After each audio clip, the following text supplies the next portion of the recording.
சுமதி, வாமா சாப்பாடு போடுமா. டைம் ஆச்சுமா, வா சாப்பாடு போடு. ஏங்க நீங்க வாங்க வெளியில. டைம் ஆச்சுமா, நான் சாப்பிட உட்காந்துட்டேன். சீக்கிரம் வா. இங்க வாங்க ஒரு நிமிஷம். எதுக்குமா வர சொல்லிட்டு இருக்கிற? என்னம்மா சொல்லுமா. அம்மா நீ சாப்பிட்டு டிஃபனுக்கு சாப்பாடு போட்டு வாங்க, நான் சொல்றேன் ஒரு நிமிஷம்.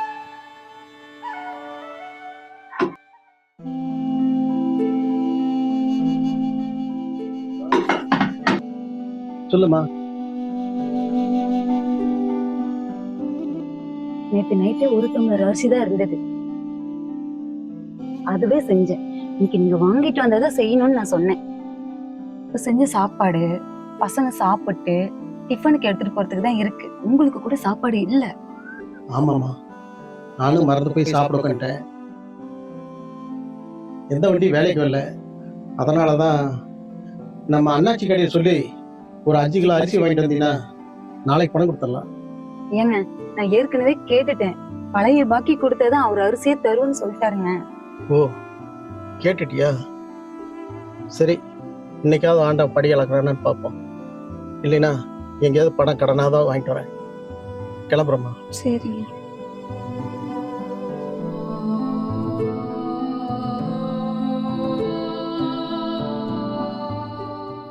அப்பா போலாம், காலேஜ் பஸ்ஸுக்கு டைம் ஆயிடுச்சு.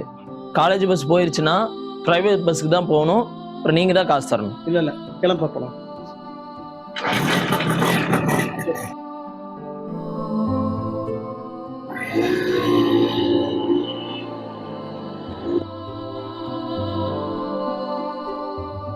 எங்கம்மா சாப்பாட்டு போய் எடுத்துட்டு போல?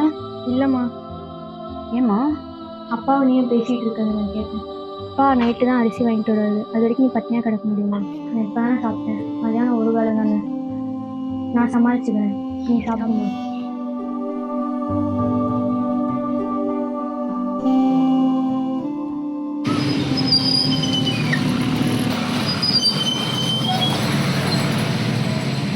அப்பா காலேஜ் ஃபீஸ் கட்ட இன்னும் 3 நாள் தான்ப்பா இருக்கு. சரிப்பா, நாளைக்கு நான் இப்படியே ரெடி பண்ணி கொடுக்குறேன். நாளைக்கு காலேஜ் ஃபீஸ் கட்டலைன்னா நான் காலேஜுக்கே போக மாட்டேன்.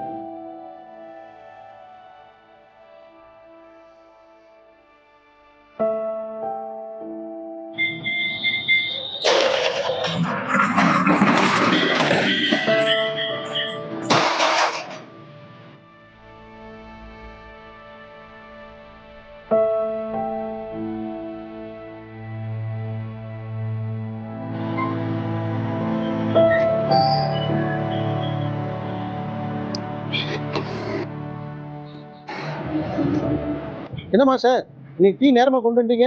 அதெல்லாம் காரணமா தான்.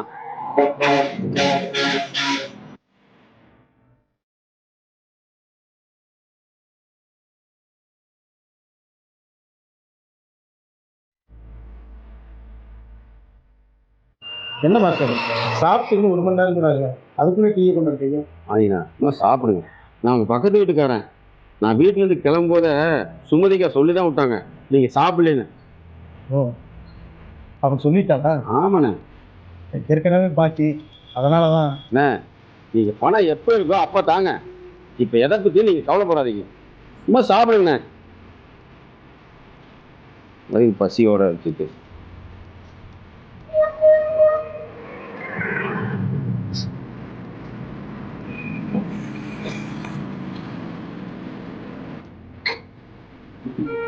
என்ன மாணிக்கா, எப்படி இருக்கீங்க சார்? நல்லா இருக்கு சார், வாங்க சார். ஓ மாணிக்கா சார், வண்டி ஸ்டார்ட்டே ஆக மாட்டேங்குது. சரி, நைட்டும் கிடைக்க மாட்டேங்குது சார், என்னன்னு கொஞ்சம் பாருங்க. பார்க்கலாம் சார். எப்படி சார், ரொம்ப நாளாக உங்களை பார்க்க முடியல? மாமியா வீட்டில் போய் செட்டில் ஆகிட்டேன். இப்போ இங்கே 2 நாள் டியூட்டி போட்டுருக்காங்க. வண்டியும் பார்த்த மாதிரி இருக்கும், பொண்ணையும் பார்த்த மாதிரி இருக்கு சார். பார்க்கணும். அப்பா என்ன மாணிக்கா சார், வீட்டில் எல்லாம் நல்லா இருக்காங்களா? எல்லாம் நல்லா இருக்கேன் சார். உங்களுக்கு பிரச்சனை இல்லை? எல்லாம் வந்து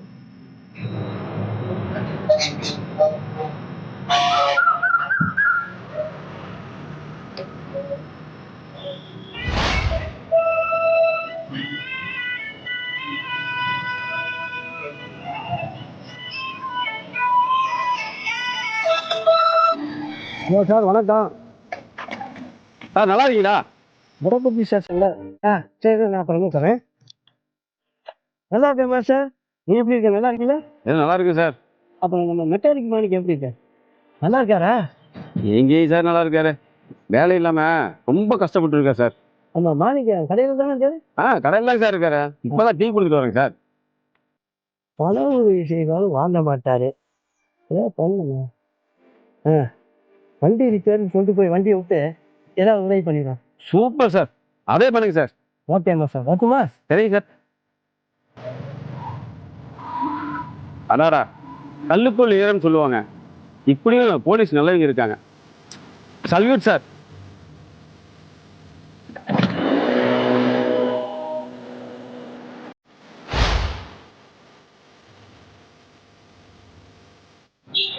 ஓகே சார், வண்டியில் எந்த வேலையும் இல்லை சார்.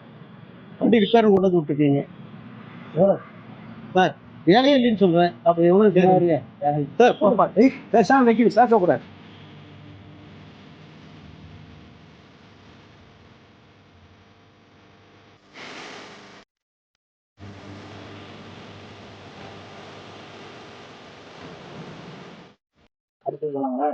நல்லா இருக்காங்க. என்ன பண்ணண்டா? என்னடா போகலாம்? ஏன்டா ராஜா, எப்போ பார்த்தாலும் காலேஜுக்கு பஸ்லேயே போகிறா, பஸ்லேயே வர. எங்களை மாதிரி ஒரு வண்டி வாங்கிட்டா பந்தாவா இருக்கும்ல. ஏண்டா, ஒப்பாவே ஒரு பைக் மெக்கானிக்கு, உனக்கு ஒரு பைக் வாங்கி தர மாட்டாரா? ஏன் அப்படியே பைக் வாங்கி தந்தாலும் பெட்ரோல் செலவு பார்க்கறீங்களா? நீங்கள் என்ன வேணாலும் சொல்லுங்க. காலேஜ் படிக்கிற சமயத்தில் இந்த ஆடம்பரம் நமக்கு தேவையாடா? எல்லாம் சமாளிக்கிறான்டா. சரி மாப்பிள்ள, தொடர்ந்தா வேண்டாம். சே, நாம் எப்போ இந்த மாதிரி பைக்கு வாட்சு ஷூன்னு ஒரு ஆடம்பர வாழ்க்கை வாழ்றது?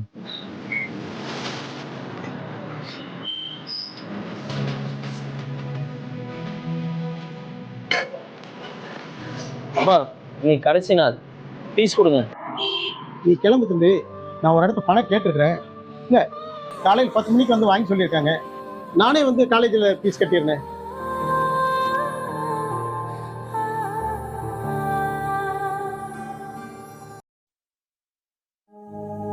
ஏன்டா ராஜா, எப்போ பார்த்தாலும் காலேஜுக்கு பஸ்லேயே போகிறா, பஸ்லேயே வர. எங்களை மாதிரி ஒரு வண்டி வாங்கிட்டா பந்தாவா இருக்கும்ல.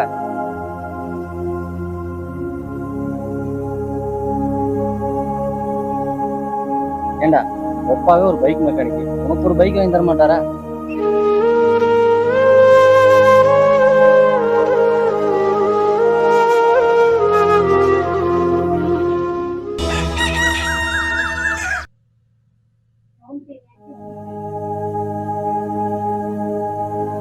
படுத்தாரு, சாப்பிட கூட நம்மள எழுப்பல.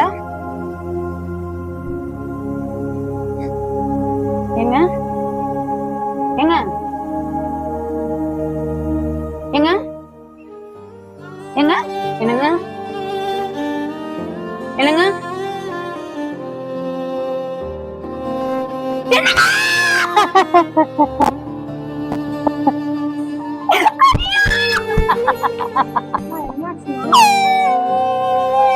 ஐயோ, நம்மள விட்டுட்டு உங்க அப்பா போயிட்டாருடி. ஐயோ,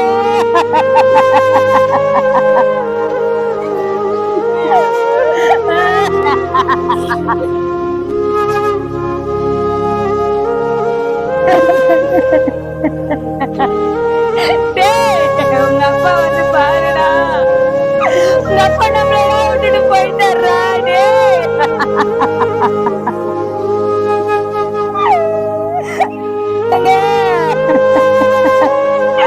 என்னையும் குழந்தைங்களையும் தனியா துவைக்க விட்டுட்டு போயிட்டீங்களே.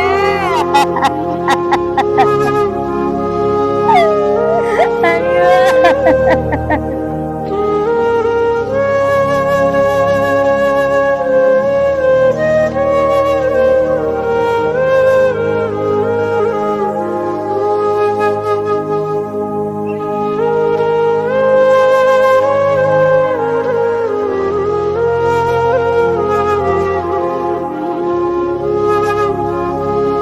அம்மா அம்மா,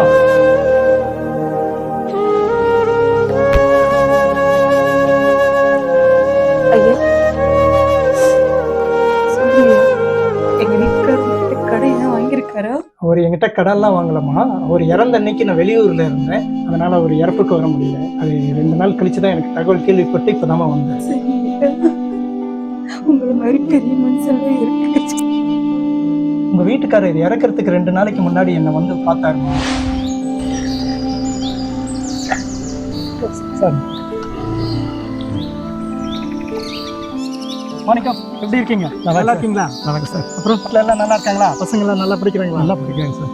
நான் உங்களை பார்க்கலன்னு வந்தேன், நீங்களே எதிரில் வந்துட்டீங்க சார். நல்லதா போச்சு. சொல்லுங்க, என்ன விஷயம்? சார், நான் உங்கள்கிட்ட எல்ஐசி போட்டு 15 வருஷம் ஆச்சு.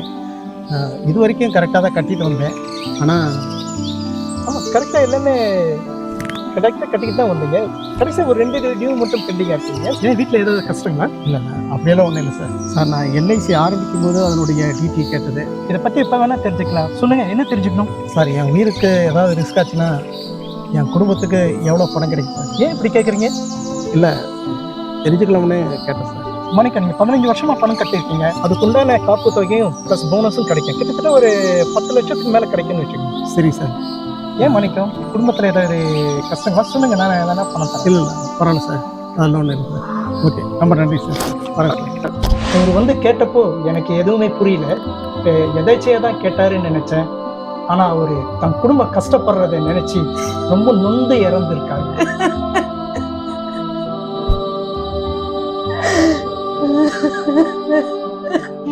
ஒரு உயிர் தானா போகாதுமா. அவருக்குள்ள இருந்த மரண வேதனை தான் ஒரு உயிரையே வச்சிருச்சு. 2 குழந்தைங்களை வச்சுக்கிட்டு அவர் எல்ஐசியில பாலிசி போட்டிருக்காரு இல்லைங்களா? அது 15 நாள்ல உங்களுக்கு கிடைக்கிற மாதிரி எல்லா விதமான ஏற்பாடும் நான் செய்யறேன். தம்பியை கொண்டு வந்து எல்லா ஆவணங்களையும் கொடுக்க சொல்லுங்க. இதுக்குண்டா நான் எல்லா முயற்சியும் செஞ்சு அவங்களுக்கு பணம் சீக்கிரம் விரைவில் கிடைக்கிறதுக்கு ஏற்பாடு செய்யறேன். குடும்பத்தை நல்லபடியாக பார்க்கலாம்.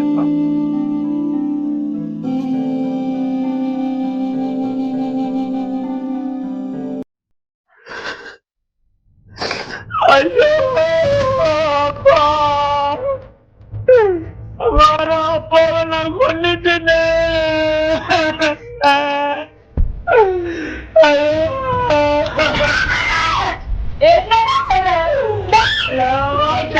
அப்பா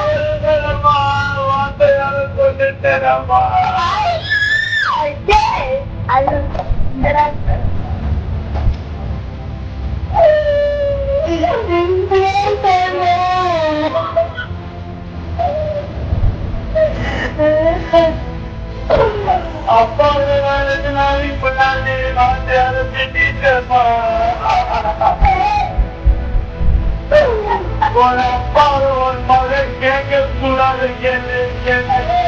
பாவி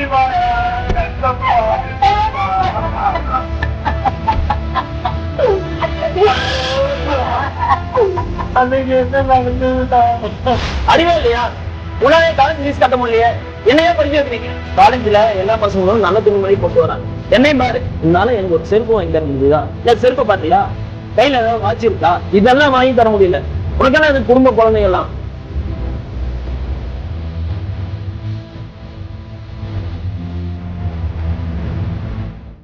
நான் பணக்கார குடும்பத்துல பிறந்திருந்தா ராஜா மாதிரி வாழ்ந்துருக்கேன். இந்த மாதிரி ஒண்ணு இல்லாத குடும்பத்துல பிறந்ததுனால நான் வெட்கப்படுறேன். என் ஃப்ரெண்ட்ஸ் எல்லாம் என்ன எவ்வளவு கேவலமா பாக்குறாங்க, பேசுறாங்க தெரியுமா?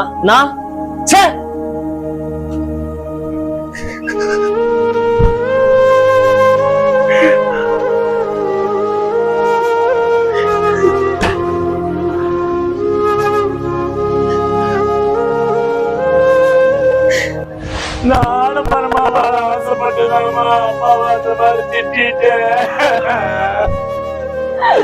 அவரு போட்ட கஷ்டத்தை நான் நினைச்சு பார்க்கலையேம்மா.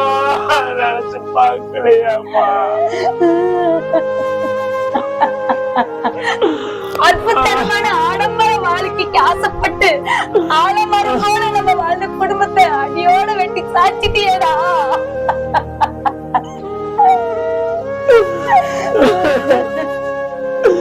ஐயோ, ஆடம்பர வாழ்க்கையே எனக்கு வேண்டாமா. ஒரு தாய் குழந்தைய பெத்தெடுக்க 10 மாசம் கஷ்டப்படுவாடா. ஆனா அப்பான்ற உறவு தாண்டா வாழ்நாள் முழுவதும் கஷ்டப்படுற இன்னொரு தாயிடா. அம்மா அப்பா நல்லா எனக்கு புரிய வச்சுட்டாருமா. அவர் ஆசைப்பட்ட மாதிரி நான் நல்லபடியா படிச்சு நல்ல வேலைக்கு போய் நான் குடும்பத்தை காப்பாத்துறேம்மா, காப்பாத்திடுறேம்மா.